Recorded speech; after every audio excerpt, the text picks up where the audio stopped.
Hi students. So we're just going to finish off our editing checklist with the three last parts. So we are reviewing here part 3, grammar mechanics. We've just covered the verbs, the sentence structure, and the diction. That means words and expressions in our essay. So we're going to do the last 3 parts: pronouns, which is part of last week's lecture, spelling, which you can check with Microsoft as well as with a dictionary, and finally punctuation. So that's part of our last week's lecture as well. So this will be pretty short for part 2 because we've done most of the editing checklist, just 3 items left. We'll start with diction. So, we've done fiction. My mistake. Now we're going to go with pronouns. So there is a lecture on pronouns. Remember, we have the references plus the problems that we can have with pronouns and how to fix them. So that's week 1 lecture.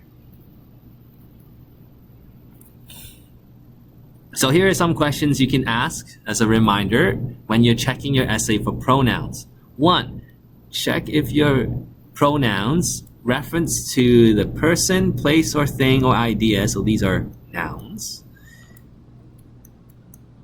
that you want to. So you're looking for the right antecedent here. So the idea is you want to match the pronoun with the right antecedent.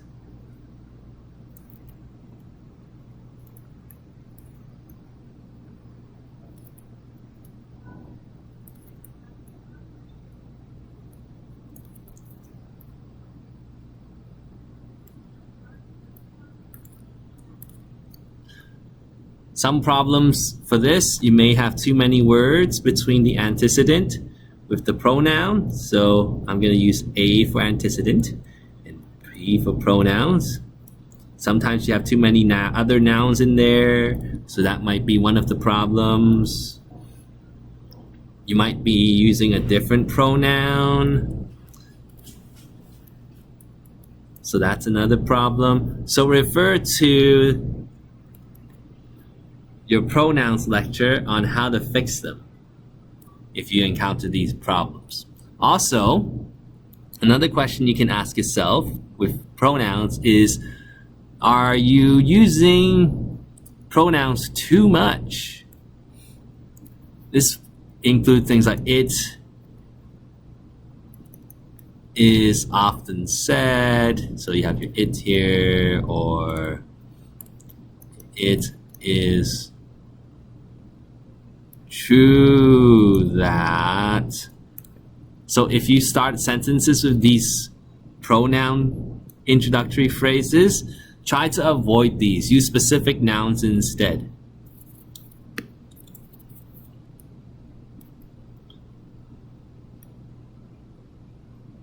This way,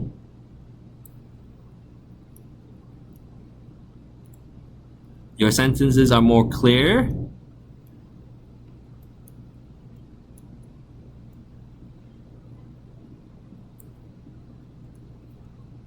and your essay is more organized. Improved. Use specific nouns. Next, you want to check your spelling. So proofread your essay for spelling errors and typos. There are spelling rules that you can search online. But mainly when you proofread for spelling, the best way to do this is to read each word slowly, out loud. Word aloud and slowly.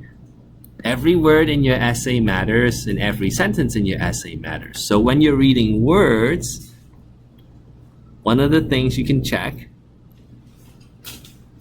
is spelling as well. Often spelling mistakes and typos happen when you rush, so don't rush. Give yourself time for this. Give yourself time to check.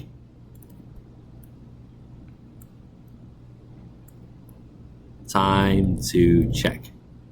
Very important.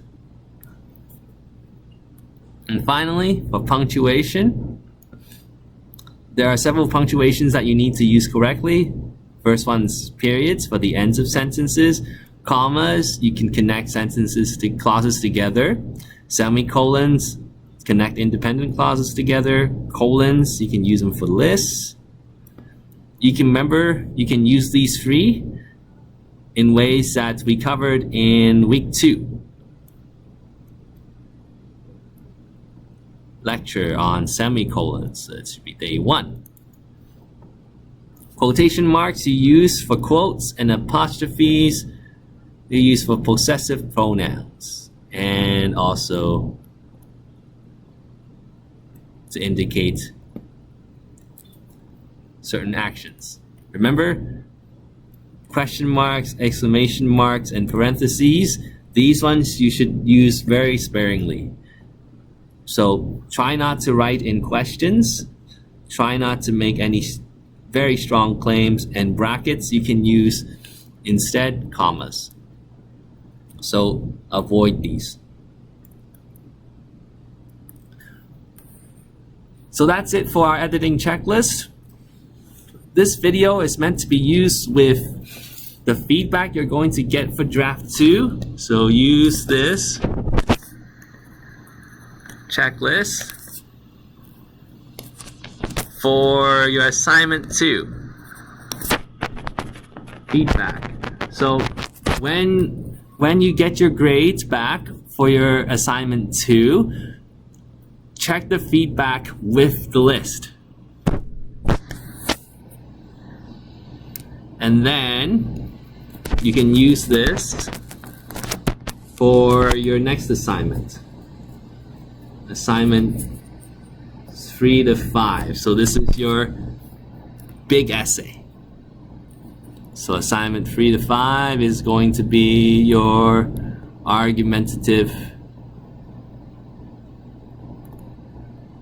research essay. So use this for assignment 3 to 5. So these will give you the tools you need. But for now, this week, do this. Once you get your feedback for assignment 2, use this checklist to see how you can improve on your essay. Because hint, hint, your midterm is going to help make you use the same skills for summarizing, paraphrasing, and writing an opinion essay as well. So these tools are going to be very useful for you for this week's midterm. That's coming up this Friday. All right, stay tuned for more videos on today's lecture on how to proofread, and we'll see you next time.